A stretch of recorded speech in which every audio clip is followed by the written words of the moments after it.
the game, cause see the boxing voice. Welcome back, gang, for the first time and hopefully many more to come. Don't forget to subscribe to the YouTube channel and click on the notifications right here, this little bell, so you can get those emails every time we go live. But Patrick, they said, okay, I gave him the call-in number. You know the number, 1425-569-5241. And we have Mr. Patrick Day on the line as we speak. Patrick, man, first and foremost, I want to thank you, obviously, for coming on the show, taking out the time to allow us to interview you. And just want to ask you how you feeling, man. Oh, I'm feeling good, man. And of course, thank you for having me. It's an honor to be talking to you. But I'm feeling good. I got the win last weekend. Well earned, hard earned. I'm glad the judges made the right choice. And I'm just blessed to be here with a new ranking and a new belt. Listen, man, we wanted to get you on so bad. I DM'd Lou trying to get you on before the fight. I needed to talk to you. I probably knew something that you didn't know. You were a plus 1,300, brother. Only in New Jersey on FanDuel. And obviously, we do this show every freaking day. We're degenerates here, and we have a little betting show on our Patreon. And I told as many people that signed up to that Patreon that you were a plus 13. It was a glitch, bro. I watched all your fights. I know I'm from New Jersey, so I'm local to the tri-state area. I've been to BB King's numerous times, so I've watched you fight. I came back and told my co-host, like, this is it. Listen, I only wish that I was more of a gambler. I just started gambling this year because I swear I wanted to put more on you. Plus 1,300 was insane, and I was sure it was a glitch. By the time the fight started, brother, you was a minus 150. I just put the covers over my shoulder. I knew the money was coming, man. I was and then you did such a great job. You boxed beautifully. I just don't understand what the hell they was thinking. I mean, I hope you got to win some money and not just, the accolades you get for winning this fight, because you made a lot of us happy over here, brother. You boxed beautifully, and we knew you would get it. I went through your resume, and I was trying to explain to you, because a lot of these guys didn't know you haven't fought on TV. So I'm like, nah, man, listen, I know him from BB King's. He's been with Lou for a long time. But these last 4 I know Kyrone Davis. I know him from Delaware. I've been to his gym. I know his trainer. That's Stephen Edwards. That's Julian Williams. I'm like, holy shit, undefeated. He beat him too. And then I seen Edwin Ayala, tough veteran. Like you unanimous decision. Him. There was a few. Eric Walker from the Contender. And I'm like, no, this is it. Put the bank on this guy. And sure enough, you fucking did it. I just want to ask you, how you feeling, man? How you feeling that you got this one? Like you said, the judges got it right, because sometimes in these situations, they can steal it from you. Yeah, sometimes they can, but the reason why I feel so good because I dedicated a lot, in this training camp. I trained through this brutal cold. I was out there in that single degree, a sub-degree wind chill. And I was grinding out there with one goal in mind. And it just feels good when, you think about something for so long and work towards it, and you get the outcome, you dreamed of. But, the reason why I had to mention the judges was because, like, I know I won the fight. I'm glad, you realized it as well. But a lot of people were like, yo, you had me stressed out, this and that. That fight was closer than it had to be. And I'm like, guys, listen, like, I know the dude was aggressive and everything, but you got to look at who's landing the clean punches, like some people score fights with their emotions, they're not being like objective and just looking to see what's happening. They're just like getting caught up in the emotional intensity of the bout. And this guy was aggressive, being rough and using roughhouse tactics. And just throwing punches nonstop, but not everything was landing effectively or landing clean. So, I'm glad that the judges got it right. And I'm trying to tell people, you can't just judge fights off who's going forward and who's backing up, because the guy going forward could be getting tagged up, How's it going, Mr. Day? My name is Michael Gross. Now, I didn't know much about you before this fight, but we went through your resume, and I seen Eric Walker on your resume. I was like, okay, and I seen him on the Contender, so I know how much of a fighter and a dog he was. So for you to be him, I knew you had to be a good fighter. So we watched the fight, and you did box beautifully, man. You had the guy missing, and you were landing the cleaner, more effective punches. My next question is, does Top Rank have a promotional option on you, or will you be looking for another network to possibly fight on? To be completely honest, I don't know. I mean, you know, my promoter is Lou DiBella, and it's up to him to handle all that. My hopes are that he's doing some negotiating with Top Rank or with ESPN so that I could be a regular fighter on ESPN Plus or even regular ESPN, because, you know, we're trying to get that bag, man. We're trying to make this money.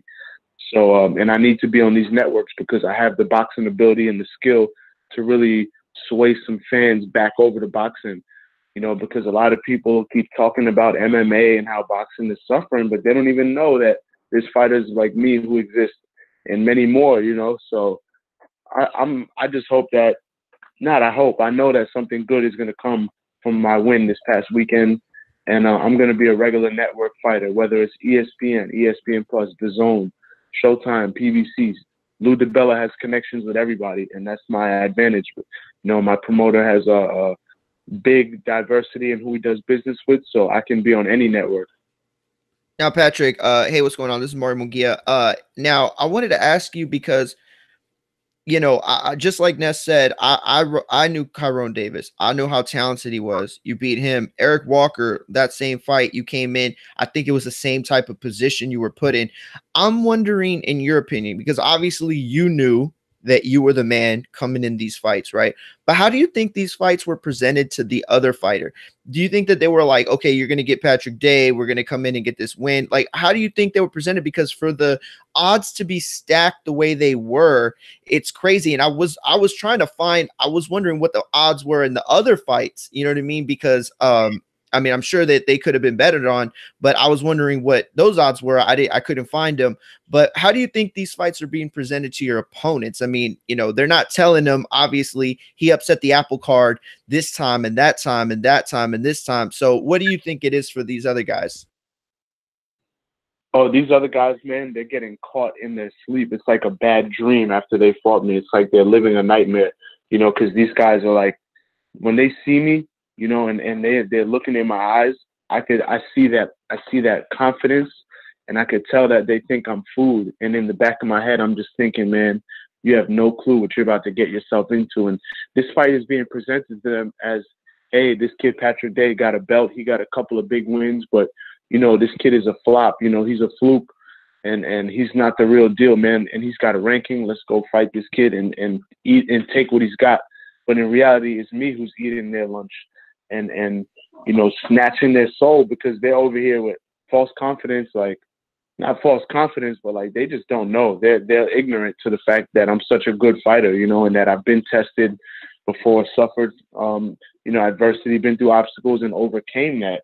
So I mean, it's pure ignorance, no, like just to think that I'm gonna be an easy fight. Like me and my brother Mike, one thing that we have a saying is that I'm a trap fight. I'm a trap fight for anybody out there, because like you can't judge me by my resume, because these guys just really don't know. Time and time again, these prospects keep taking the fight against me and making that mistake. Like, all right, you know, he's got 2 losses. He doesn't have that many knockouts. You know, it looks like a safe fight to me. Boom, trap fight. That's exactly what I want them to think. You know what I'm saying? Keep building up that confidence. Keeps, you know.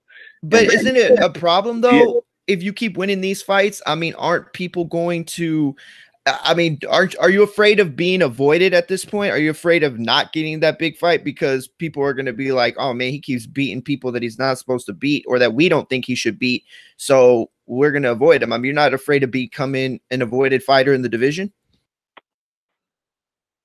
To be honest, I'm not afraid anymore, because, you know, it's been happening all summer 2018. I was supposed to have 2 fights in you know, at one point in 2018. There was drop them names, Day.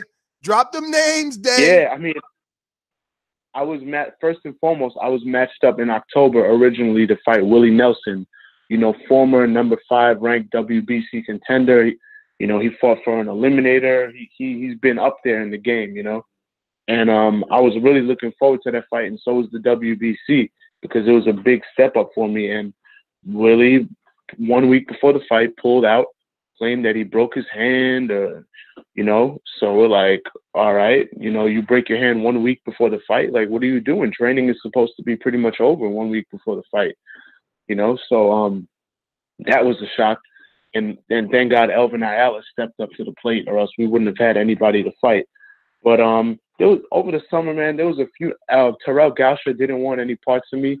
You know, we called out Erickson Lubin, and his management wasn't too gun-ho at all on taking the fight with me, because everybody knows that, hey, there's some risk in fighting this guy. So, I mean, I'm really not afraid of you know, even Chris Pearson, too. He's another guy who, you know, he could still make 54, but, you know, he claims that he moved up to 60 and this and that. He doesn't want to fight, yada, yada, yada. So, I mean, we pretty much, like, called out plenty of fighters over the summer, and we didn't get any matchups. So, Dave, I need you to holler at the IBF. Tell them put some respect on your name. We want your picture. We want your picture and your yo. Why they got you on number 14 with the Mexican flag and no picture, man? If you don't tell them dudes get shit right, they better. Oh man. Yeah, but listen, man. Oh man. Listen, Lou got a good relationship, like you said, with everybody, but there's a certain big fight that I think, you know, I think it's time, man. I mean, you on how many? It's like 7-8 fight win streak. You know, you the underdog. You deserve a shot. And again, it'll be a trap fight. Kell Brook, Patrick Day. What you think? I like it. I mean, you know, he does have power, though. He does got that power. Kell Brook has that power. He's definitely got that right hand. So, you know, and Kell Brook has that world-class experience. But, I mean, honestly, I like my chances against anybody in the division. And I have a chance against anybody. So, I mean, you know, I could see myself beating anybody in the division if I'm on my A game. So, I mean, I'm not opposed to it. Hey, Patrick, this is Ron. Up to Hey, I wanted to switch gears a little bit. You went out to Japan not too long ago, and you sparred many people out there. I just wanted to know, what was your whole experience like going over there, and who was some of the people that you were sparring out there with? Oh, it was amazing. Well, I mean, I was sparring with just one guy, just to make that clear. I was sparring with Ryota Murata, the 2012 Olympic gold medalist, WBA middleweight, former WBA middleweight champion of the world. And, oh man, it was excellent. I mean, I got to just be in a new culture, you know, and see how they train out there, their work ethic, their attitude on training and fighting. And I got to immerse myself in that culture. It was great. And it really helped me out, just getting out of New York and getting out of USA and just being in a new place. You know, it really sparked a fire for me. I mean, my fire is always lit, but it's always good to just be somewhere else and learn some new things or observe a new style, because I'm a student of the game at the end of the day, and boxing is my life. You know, so it's always good to just be able to do this, you know, somewhere else and learn. Now, with that being said, like you went over there and sparred an amazing fighter in Japan, but over in the States, you sparred tons of other people. Like, you sparred with Danny Jacobs, right? Oh yeah, definitely. Mm-hmm. What were those sparring sessions like? You know.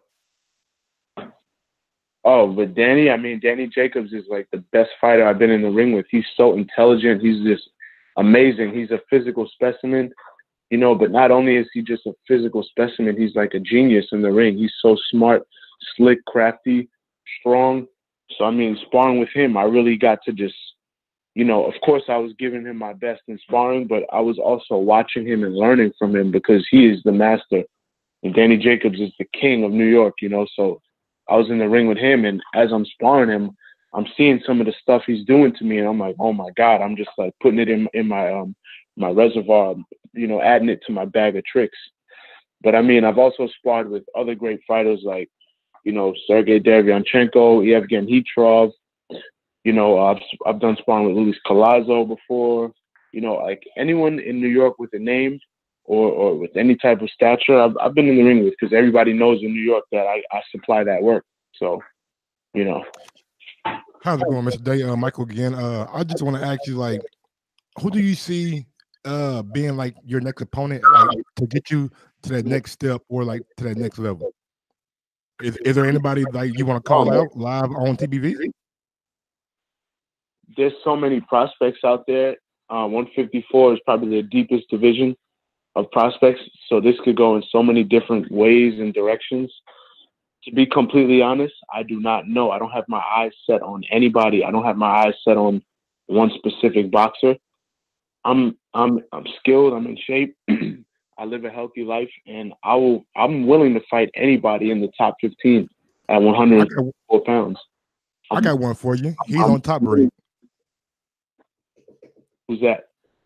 I believe he fought on your card too, Carlos Adonis, or he fought the week before you. Yeah, he fought a week or so before me. Yeah. That fight that'd be a great fight to make. You know, I like that fight actually. Carlos Adonis. Yeah, he's ranked pretty high.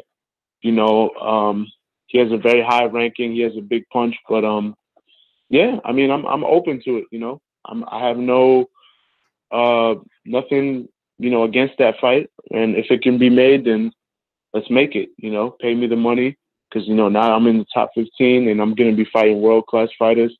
So you know, I want those big bucks, and I'll give the fans whatever they want to see. Like, drop a name, pay me that bread, and I'll get in that ring and fight whoever. You know what I'm saying?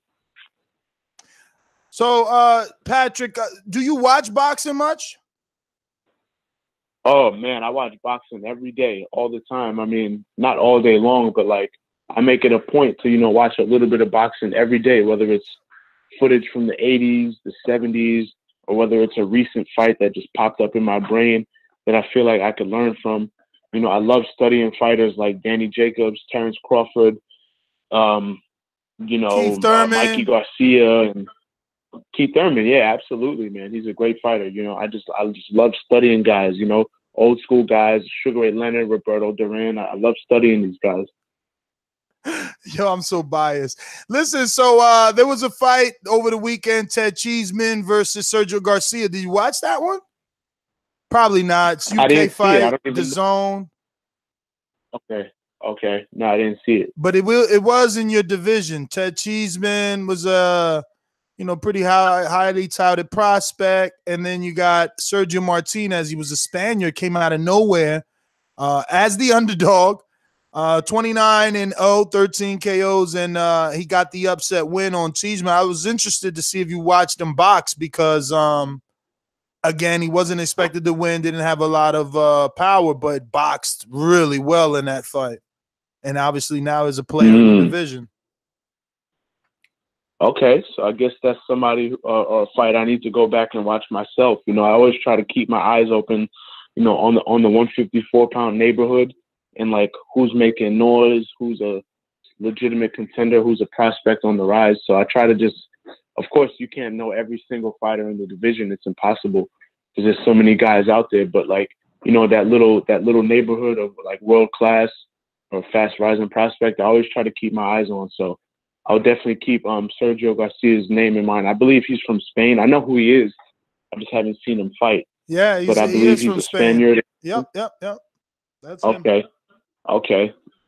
Yeah. I've seen his name on the WBC rankings high up there. So, I mean, any fight that can be made and that makes sense for me financially and promotional wise for Lou DiBella, you know, and that is streamed on a network, you know, because I've fought so many fights, so many great fights I've fought off network or off camera, you know, like the Eric Walker fight. I'm so sorry that the world missed out on that because that was one of the best fights. And I was the one in the fight, you know what I'm saying? But when I stepped out and saw some stuff that people recorded, I'm like, man, this is one of the best fights I've ever seen. You know, and so many people were telling me that, like, yo, that was one of the best fights I've ever seen.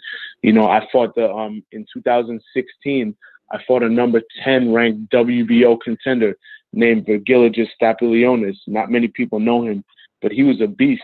And I put on a clinic, you know, against that guy. And that was one of my best performances. It was off camera. You know, Karan Davis wasn't televised in the US, but it was streamed in other countries, you know, so they were fortunate to see it. But now I'm just ready, man. I fought so many big fights off network. I'm just ready for the world to see, you know. It's time for people to find out about this secret called Patrick Day. Hey, Patrick David, before we let you go, I just need like 2 minutes of your time. I got like 5 questions for you that's gonna be like real quick. And since the people don't know much about you and I don't know much about you, they're gonna get a better insight on the kind of person you are and your personality. I mean, you know. Oh, whoa. Let me ask the questions though. Let me ask the questions. First question is I thought that was pancakes or waffles? pancakes. The first thing I do in the morning when I wake up is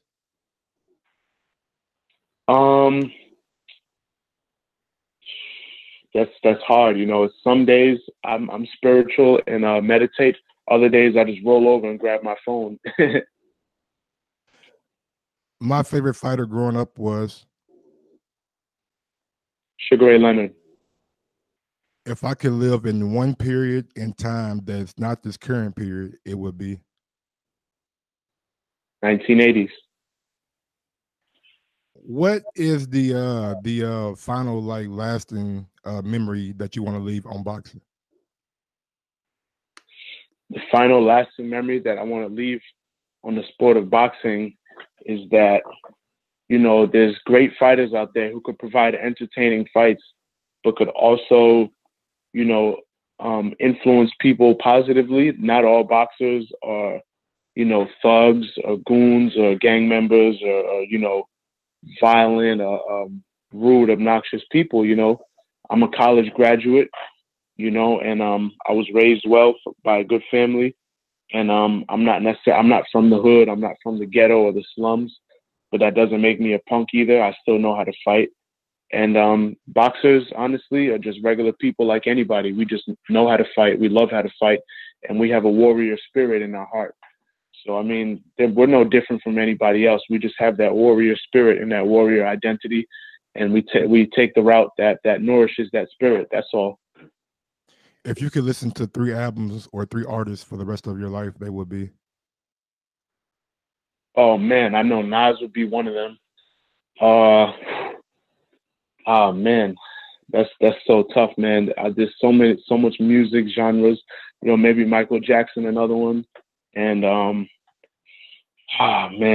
I'm struggling with the third one, man. Sorry. All right, my last one is if I wasn't boxing, I would be doing what? If I was not boxing, I would probably, because I have my bachelor's degrees in health and wellness, so I would just be showing people how to live the best life and the healthiest life possible. I would be, you know, cooking for people, helping people with stress and stress reduction, showing people how to meditate, you know, helping people exercise. I would just be putting to use my abilities as a health and wellness graduate and professional, definitely. All right, man. Thank you for your time, bro, and we appreciate it. And thank you for winning me $300 last weekend, bro. And I don't know if you got this yet, but to this day, I'll be a fan of yours, homie. For sure, man. I appreciate it, man. Let them keep sleeping on me so I could, you know, keep making the underdogs and stuff some money. Nah, listen, Pat, man, we got your number now, so we'll definitely get you on as soon as you get a fight announced, and we'll get out to your gym as soon as when you get back in camp. Or you getting back into the gym, rather. Can't get in camp without a fight, but are you going, you know? Yeah, you know, I mean, you could always get back in the gym just to polish up the tools, but I'm going to just rest my body over these next 2 weeks, and then I'm going to get right back in. All right, so in 2 weeks, we'll be hitting you up, man. Stop by the gym. Patrick Day, ladies and gentlemen. Thank you, Patrick. If you have any social media, which you do, give it out at this time for anybody not following you, can do so. Oh, yeah, absolutely. You can follow me on Instagram and Twitter at patday_all-day. Nice and simple. PATDAY_all-day. So there you go. Thank you, Patrick. There you have it, ladies and gentlemen. Patrick Day fought on ESPN over the weekend, or last weekend, rather. And, man, definitely pleased us all with a great performance. Has me looking like Nostradamus, I will say. So I'm very, very excited to see what's next, who's next. What is up, TBV family? Yes, YouTube has been cutting funding to their channels as of late, and with net neutrality, going through its process. The internet is changing. If you want to keep your favorite channel intact, coming up with tons of content, and plus get hours and hours of extra content, head over to patreon.com/ThaBoxingVoice to become a member of the TBV family and help support the channel. Peace.